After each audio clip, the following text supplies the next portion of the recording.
नमस्कार साथियों, स्वागत है आप सभी का अंकित इंस्पायर्स इंडिया पर। मैं हूं अंकित अवस्थी। आप हैं मेरे साथ में एक ऐसे विषय पर चर्चा करने के लिए जिसे सुनने के बाद संभवतया आपको भी इस बात पर शर्मिंदगी का एहसास होगा कि हमारा देश ऐसा तो नहीं है।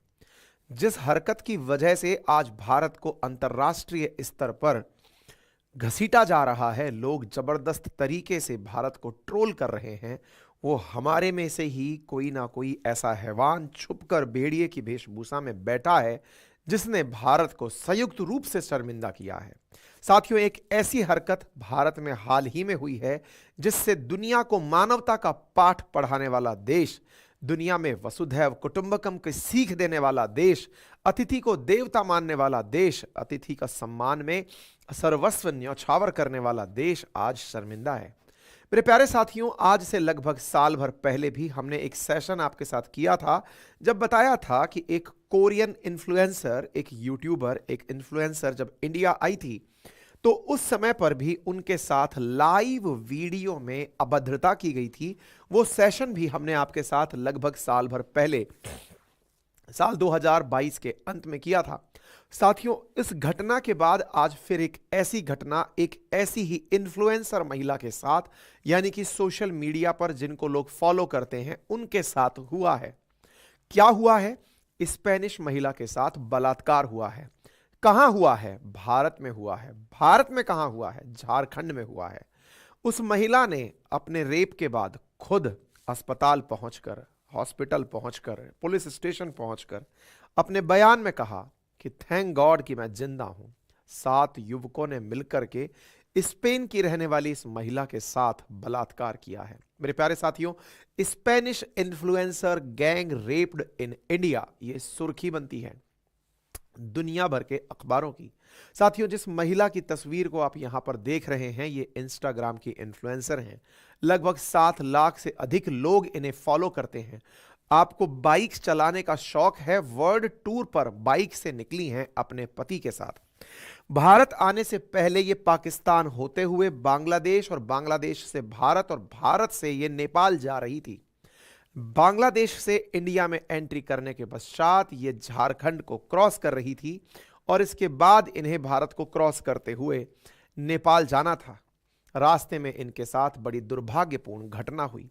अगर मैप पर हम देखें तो यहां पर बांग्लादेश, बांग्लादेश के बाद वेस्ट बंगाल, फिर झारखंड, बिहार, और उसके बाद इन्हें नेपाल जाना था।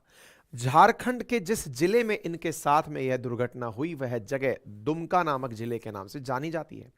झारखंड में जो मुख्यमंत्री हैं, झारखंड मुक्ति मोर्चा की सरकार है, यहां पर झामुमो के जो नेता हैं, सोरेन परिवार जो है, उनका यह क्षेत्र मत अधिकार क्षेत्र माना जाता है। यहीं से वो संसदीय और विधानसभा क्षेत्रों में काफी प्रभावशाली माने जाते हैं। उनके क्षेत्र में इस प्रकार की घटना होने से देश में राजनीति भी गरमाई हुई है। लेकिन राजनीति तो आंतरिक विषय है। भारत की भत्सरना दुनिया भर में हो रही है। बैक टू बैक साल भर में 2 ऐसी महिलाओं के साथ जिन्हें दुनिया फॉलो कर रही थी, उनकी ऐसी घटनाएं बाहर आना 2 तरह के प्रश्न खड़े करती है। पहला, कि कहीं ऐसा तो नहीं कि ये महिलाएं प्रभावशाली थी, ये अपनी बातें सोशल मीडिया के माध्यम से रख सकती थी, इसलिए बाहर आ गई। न जाने भारत में कितनी विदेशी महिलाओं को इस प्रकार की अभद्रता का सामना करना पड़ता हो, लेकिन उनके पास मास फॉलोइंग नहीं है, इसलिए वो अपनी बातें लोगों के सामने रख नहीं पाती।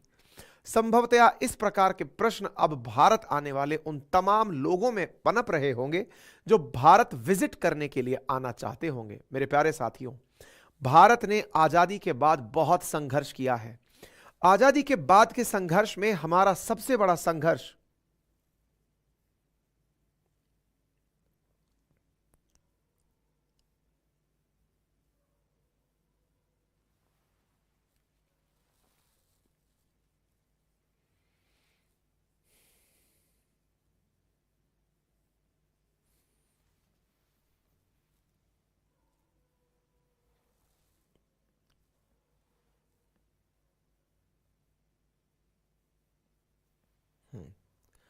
मेरे लैपटॉप में जहां मैं आपके कमेंट्स देखता हूं वो चलते हुए बंद हो गए। मुझे लगा कि कहीं सेशन हैंग तो नहीं हो गया।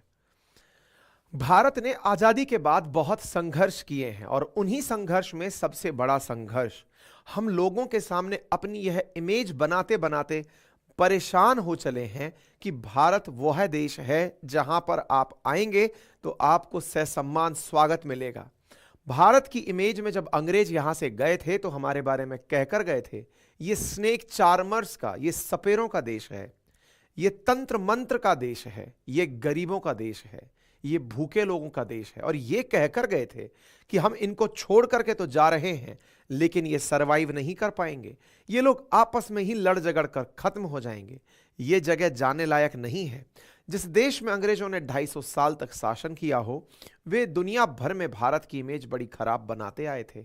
हम उस इमेज से संघर्ष करते करते आजादी की 75वीं वर्षगांठ मना तो चुके हैं, लेकिन ऐसी घटनाएं जो आती हैं वो भारत को हर मोर्चे पर, जब भारत विदेशों के सामने खड़ा होता है तनकर, ये कहने के लिए कि हम वैश्विक शक्ति हैं, ये कहने के लिए कि हम दुनिया की तीसरी बड़ी आर्थिक शक्ति बनने जा रहे हैं, ये कहने के लिए कि भारत दुनिया के लिए वह राष्ट्र है जिस पर आप अपनी उम्मीदें कायम कर सकते हैं, कुछ समाज कंटक पूरे की पूरे भारत को कलंकित कर देते हैं।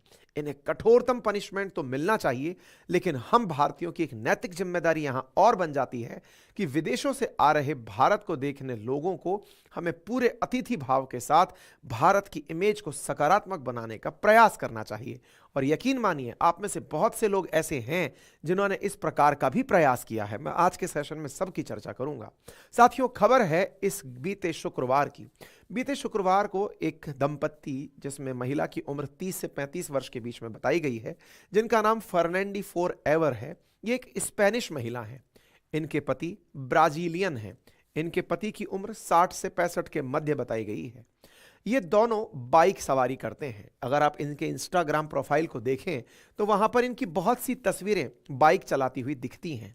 ये बाइक से वर्ल्ड टूर करने निकले हैं। दुनिया में आजकल लोग बाइक से, गाड़ी से, साइकिल से वर्ल्ड टूर करने निकलते हैं और अपनी बातें और पूरी दुनिया को दिखाते हुए चलते हैं। इन्हीं में से फर्नांडी फोरएवर अपनी जानकारी को पूरी दुनिया के सामने घूम घूम कर, दुनिया देखकर बता रही हैं। ऐसी ही एक यात्रा पर वो निकली थी। शुक्रवार का दिन था। वे झारखंड से पास हो रही थी। भारत में टूरिस्ट वीजा पर आई थी।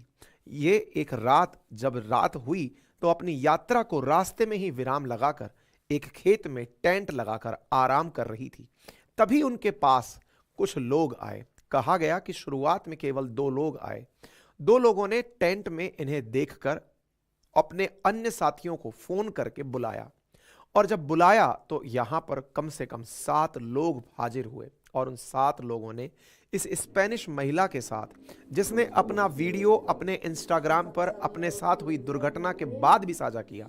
साथियों, ये वो महिला है जिसने अपनी जानकारी को पब्लिकली आकर के अपने सामने हुई घटना को अपने इंस्टाग्राम के माध्यम से लोगों के सामने रखा और कहा कि इसके साथ जो दुर्घटना हुई है और किस प्रकार से दुर्घटना हुई है। इस महिला ने यहां तक कि उस पुरुष की फोटो भी डाली कि ये पुरुष है संभवतः जिसने मेरे साथ ये किया है। हस्बैंड वाइफ के द्वारा ये जो घटना है ये फिर लाइमलाइट में कैसे आई। साथियों, इन्होंने अपने इंस्टाग्राम पर जब ये घटना साझा की तो कुछ इन इन्फ्लुएंसर्स को फॉलो करने वाले इंडियन फॉलोअर्स भी थे।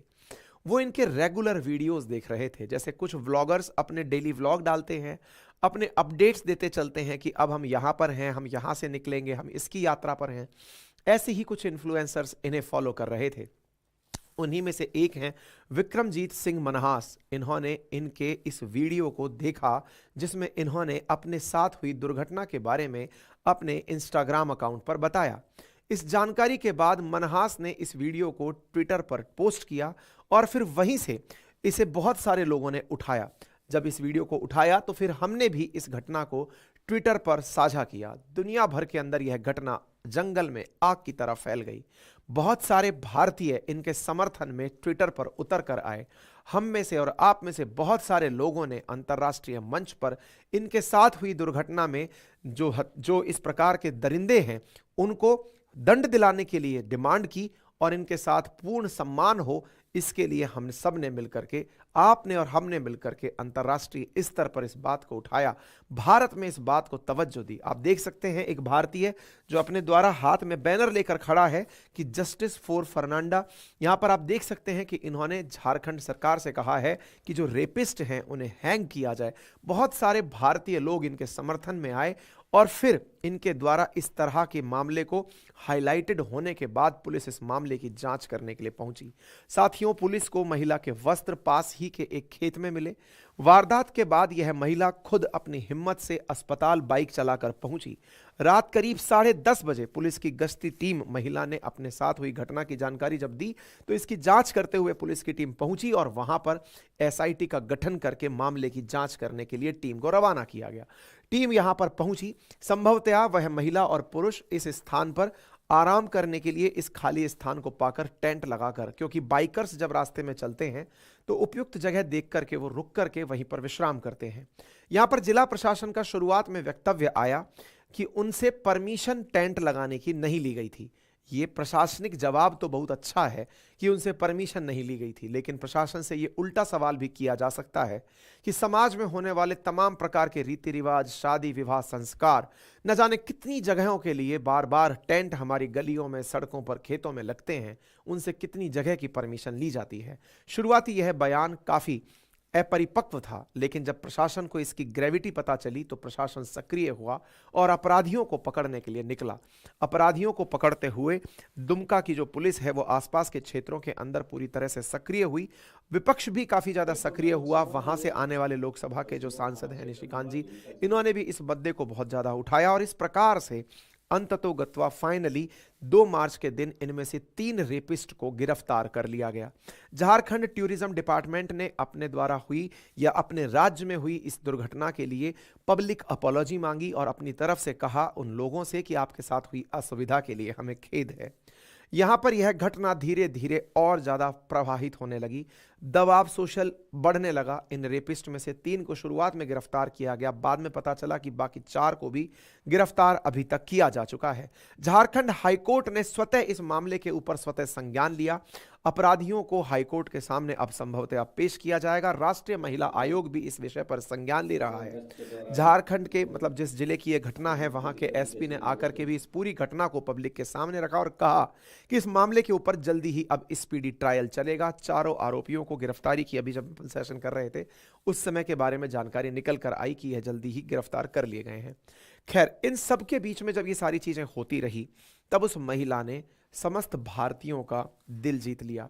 उस महिला ने अपने इस दुर्घटनापूर्ण स्थिति से गुजरते हुए भी एक लाइन कही जो आप सभी को यह दर्शाएगी कि समय कितना भी बुरा हो लेकिन आपका व्यवहार संभवतया किसी के मन मस्तिष्क में गहरा प्रभाव छोड़ सकता है।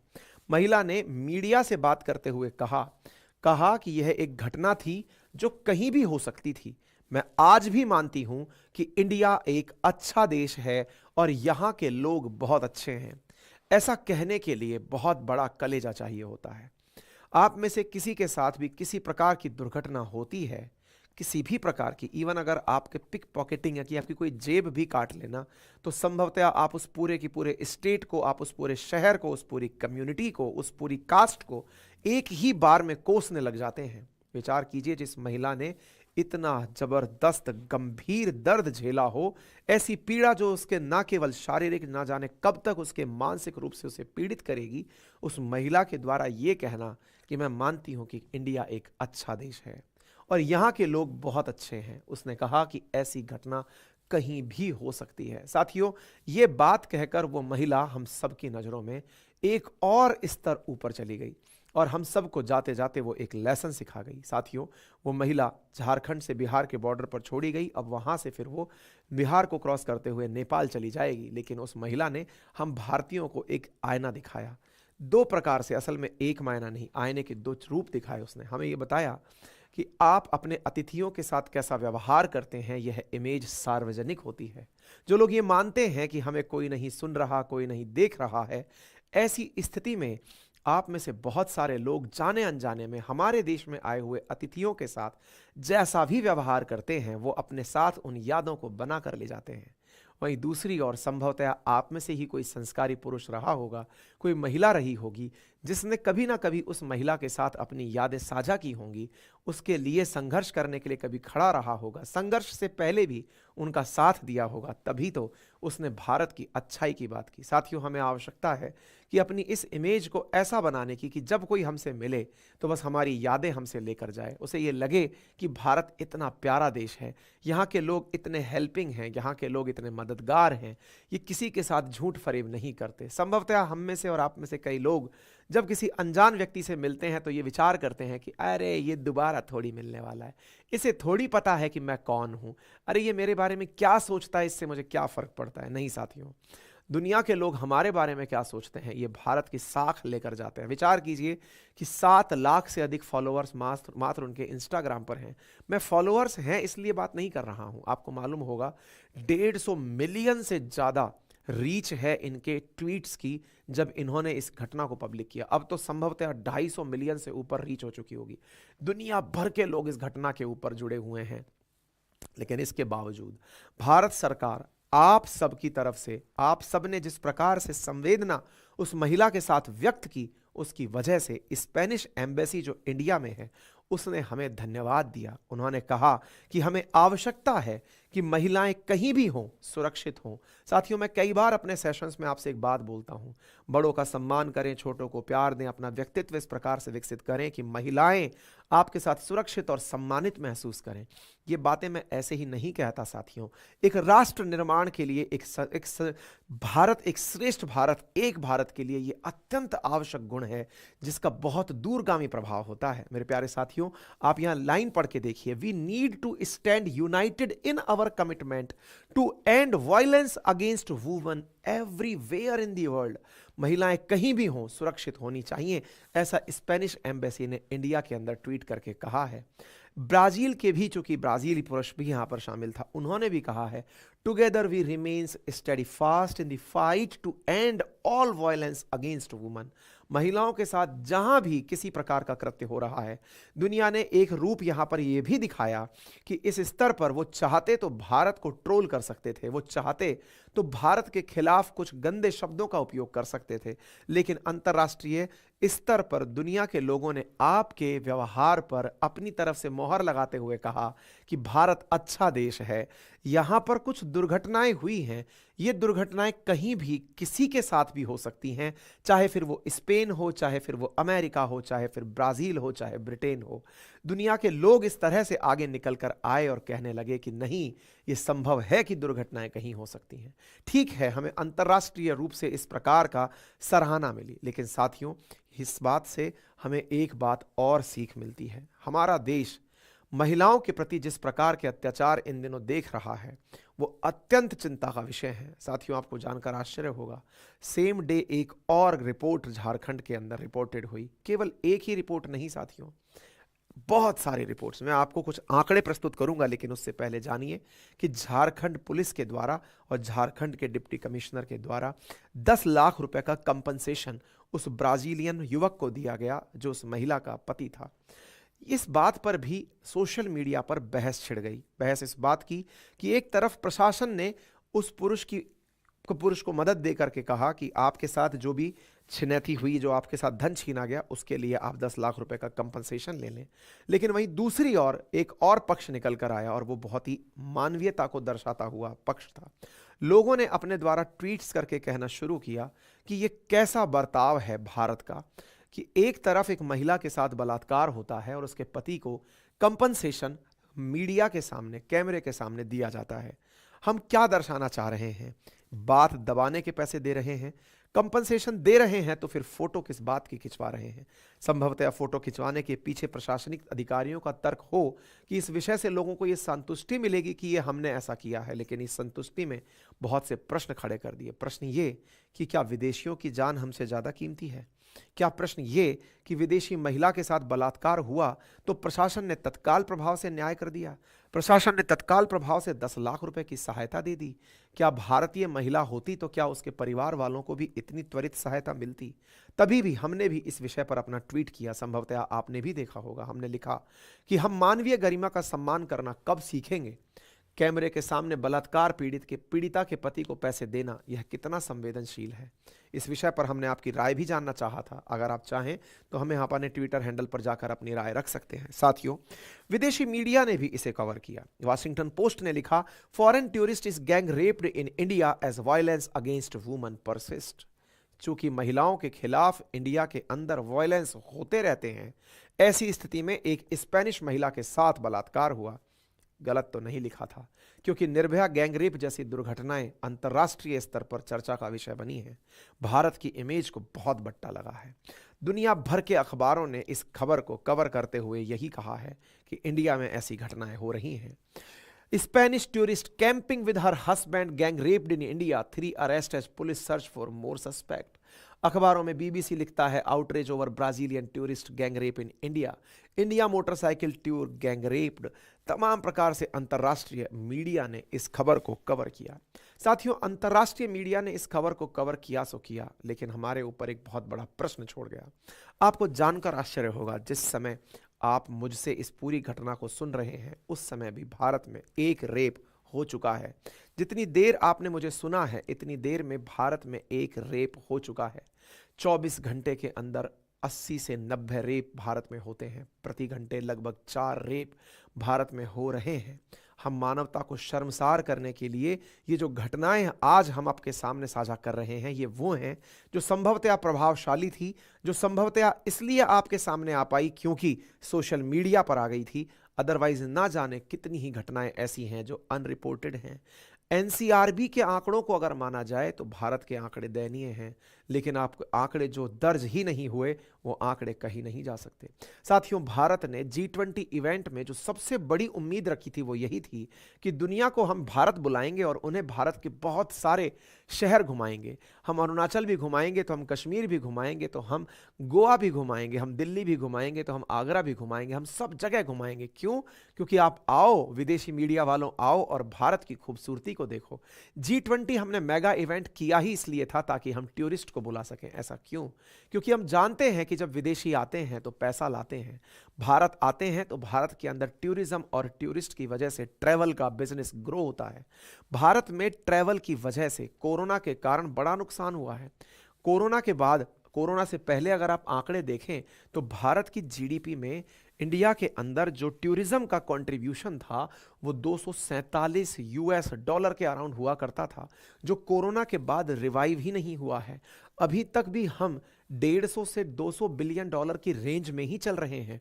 और ऐसी दशा में जब हम रिवाइव कर रहे हों और उस समय पर ऐसी दुर्घटनाएं सामने आ जाएं तो हमें बड़ा नुकसान पहुंचाती हैं। साथियों, भारत हर वर्ष विदेशियों के आने पर विदेशी मुद्रा प्राप्त करता है, जो हमारे फॉरेन रिजर्व में संकलित होती है। भारत कोरोना से पहले बड़ी संख्या में लगभग 11 मिलियन तक भारत में टूरिस्ट देखा है, विदेशी टूरिस्ट देखा है, जो कि अभी तक वापस उस नंबर पर नहीं पहुंचे हैं। गत वर्ष मात्र 6.5 मिलियन ही हमने टूरिस्ट भारत में देखे हैं, यानी कि कोरोना से पहले का मात्र आधा ही टूरिस्ट अभी इंडिया वापस आया है। भारत सरकार टूरिज्म को प्रमोट करने के लिए, विदेशों में प्रचार करने के लिए इस बार के बजट में 3 करोड़ रुपए का बजट रखी है ताकि हम भारत के टूरिज्म को प्रमोट कर पाएं। सोचिए, टूरिज्म को प्रमोट करने के लिए पैसे देने पड़ते हैं और एक ऐसी दुर्घटना जिसने एक महिला के साथ में ऐसी स्थिति की हो, वो घटना रातों रात सनसनी बनकर फैल जाती है। आपको लगेगा कि सर ये दुर्भाग्यपूर्ण घटना है, सनसनी बनकर फैली है, क्योंकि साथियों भारत से बहुत से देशों को कंपटीशन है। दुनिया के बहुत से देश चाहते हैं कि भारत में टूरिस्ट ना जाए। भारत में टूरिस्ट जाएगा तो उनके यहाँ का टूरिज्म खत्म हो जाएगा। इसलिए भारत की इन खबरों को फैलाने में बहुत से देशों का फायदा है। आपको याद होगा, हाल ही में प्रधानमंत्री ने लक्षद्वीप को प्रमोट किया था सो दैट मालदीव्स का टूरिज्म काउंटर हो सके। लेकिन आप विचार कीजिए कि मालदीव्स ने भारत के लक्षद्वीप को काउंटर करते हुए केवल इतना कहा था कि आपके यहाँ तो गली मोहल्लों में लोग सड़क किनारे सूसू करते हुए दिख जाएंगे। अब ऐसी ही घटनाएं अगर हो जाएं कि यहाँ पर टूरिस्ट सेफ नहीं है, विचार कीजिए कितना बड़ा बट्टा लगेगा। साथियों, ये चिंता का विषय है जिसे केवल एक पैमाने से नहीं, मल्टी डायमेंशनल तरीके से नापने की आवश्यकता है। आफ्टर ऑल, हमारे संस्कार, हमारी सभ्यता दुनिया में ट्रैवल होती है टूरिस्ट के माध्यम से। अगर एक टूरिस्ट हमसे संतुष्ट होकर लौटता है तो वो 10 और टूरिस्ट को बताता है, और लेकिन एक टूरिस्ट अगर परेशान होकर लौटता है तो वो कम से कम 10,000 टूरिस्ट को आने से रोक देता है। विचार कीजिए, ये बहुत ही गंभीर विषय है। ऑलरेडी भारत वर्ल्ड टूरिज्म के लिए जो रैंकिंग निकलती है वर्ल्ड इकोनॉमिक फोरम के अंदर, वहाँ पर बहुत ही निचले पायदान पर आता है। लगभग 40 के आसपास हम पायदान पर आते हैं। दुनिया में हमें अच्छा टूरिस्ट डेस्टिनेशन नहीं माना जाता क्योंकि हमारे यहाँ सुरक्षा के कंसर्न हैं। हमारे यहाँ आंतरिक अशांति, आतंकवाद और इस प्रकार की घटनाएं ऑलरेडी हमारा पासपोर्ट रैंकिंग तक गिरा के रखी हुई हैं। भारत ऑलरेडी पासपोर्ट रैंकिंग में बहुत ही निचले पायदानों पर आने वाला देश है। भारत के अंदर आंतरिक अशांति के चलते दुनिया के देश ऑलरेडी हमें लेकर के तमाम प्रकार की गाइडलाइंस जारी करती रहती हैं, एडवाइजरी जारी करती रहती हैं। महिलाओं के लिए तो विशेष रूप से कि महिलाएं अकेले भारत में ट्रैवल ना करें, इस प्रकार की एडवाइजरी भारत को लेकर जारी की जाती हैं। विचार कीजिए कि हम कैसी इमेज दुनिया के सामने रख रहे हैं। साथियों, मैं अपना एक अनुभव साझा करूंगा, और अनुभव ये है, विदेश यात्राओं में जो लोग दुबई जाते हैं वो बताते हैं कि दुबई में आप अपना मोबाइल भी अगर सड़क पर पड़ा छोड़ आएं तो आपको दूसरे दिन भी वो वहीं पड़ा मिलेगा। ये सुरक्षा वो देश उपलब्ध कराता है। महिलाओं के सुरक्षा के मामले में कहते हैं कि आप अपने 5 साल के बच्चे को भी छोड़कर आ जाएं तो आपको वो वहीं पर वापस प्राप्त होगा और सुरक्षित हाल में प्राप्त होगा। दुनिया में इस प्रकार के कंपैरिजन होते हैं। सुरक्षा समाज की सभ्यता के साथ साथ बहुत कदम ताल मिलाकर चलती है। आवश्यकता है मेरे प्यारे साथियों, हमें अपने बारे में आत्म अवलोकन करने की, ताकि भारत के बारे में दुनिया भर के देश, चाहे फिर वो कनाडा हो, अमेरिका हो, यूरोपियन कंट्रीज हो, वो ट्रैवल एडवाइजरी में भारत को रिस्की कंट्री ना बताएं, वुमेन सेफ्टी के लिए रेड लाइन ना करें।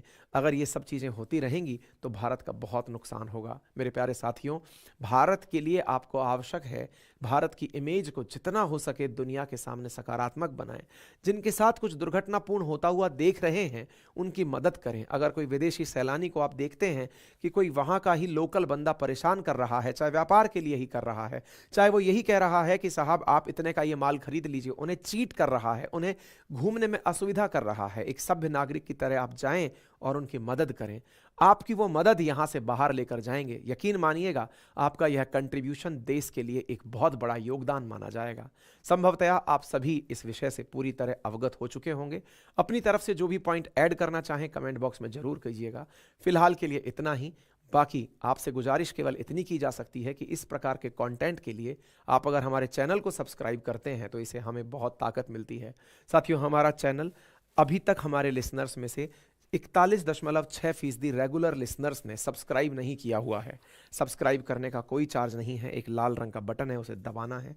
0.19 सेकंड का टाइम क्लिक करने में लगता है, कर लीजिए। हमारी अपडेट और सूचनाएं आप तक पहुंचती रहेंगी। और जिन्होंने सब्सक्राइब किया हुआ है वो वीडियो को लाइक करना ना भूलें, अपने साथियों से साझा करना ना भूलें। बाकी अपनी राय जरूर कमेंट बॉक्स में बताएं। बाकी जो साथी हमारी अपनी पाठशाला टीम के साथ जुड़ना चाहते हैं, अपनी पाठशाला हमारा एक अन्य यूट्यूब चैनल है। वनडे एग्जाम्स के लिए SSC, railway, police, Uttar Pradesh के वनडे एग्जाम्स, इनके लिए नियमित कक्षाएं प्रारंभ की जा चुकी हैं। आप अभी जाएं और उनको भरपूर लाभ सुनिश्चित करें। अपनी पाठशाला के एप्लीकेशंस पर भी हमारे बैचेस उपलब्ध हैं। आप जाकर अपने बैचेस वहां पर सुनिश्चित कर सकते हैं। यदि आप मेरा हैंड रिटन मटेरियल घर पर मंगाना चाहते हैं as a notes, history, geography, polity, economy, चाहे हिंदी मीडियम हो या इंग्लिश मीडियम, मात्र 1999 में इंक्लूडिंग कुरियर चार्जेस आप तक पहुंचाया जा रहा है। आपका समय शुभ हो। धन्यवाद।